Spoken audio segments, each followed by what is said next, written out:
Mama, tunaenda kusoko ya Rusangi. Karibu paka, karibu na wengi.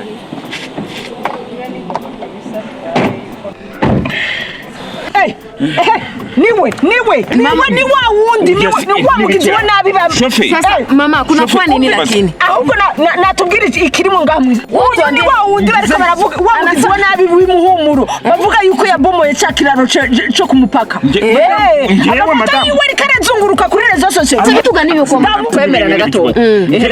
Ngewe ufata umuntu. Ahasi kuri Twitter. Sasa uyu madam banatafanana lakini okay. Reka ndakwereka iyo kuri Facebook. Urabona ko afisa ningo. Okay, sawa. Mosha tuandaye. Iyo foto byihorere kuko ngende umunyeshuri ubundi urumva. Iyo foto mbabwiza ukuri yakozwe n'abanyeshuri twigana kuko bangirisha ariko barakunda umuhanga. Uri kure dufata nk'ibiwere twebwe. Ushoboza kushakora mu gikapu cyanjye. Donc izi zirabisi.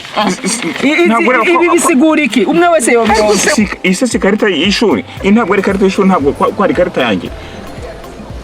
Suna na sama mama. Iyo foto abantu bose aho nyuza bagira ngo numugizi wa nabi. Suna na sasa. Imana untahure kuko nishabuje nari mfitiye umuntu yabomoye kijya kiraro cyo kumupaka. Ibicuruzwa byanje ubu byazira bisigaye bitarengana kubera kijya kiraro. None basize ku mbuga nkoranyambaga ngo nuyu wibaza iyo ndamubonye naca ndamukoze iki. Mama vinasikilikana lakini mbele ya yote ya kusema vitu na kuitikisha na inapaswa kuwa na uhakika. Banaanza hii mafoto kwa internet banda wanazitia kwa montage binaletea watu mashida na hii mafoto za hivi natuma watu wanauana, watu wanakuwa na mashida hapata sikilizana.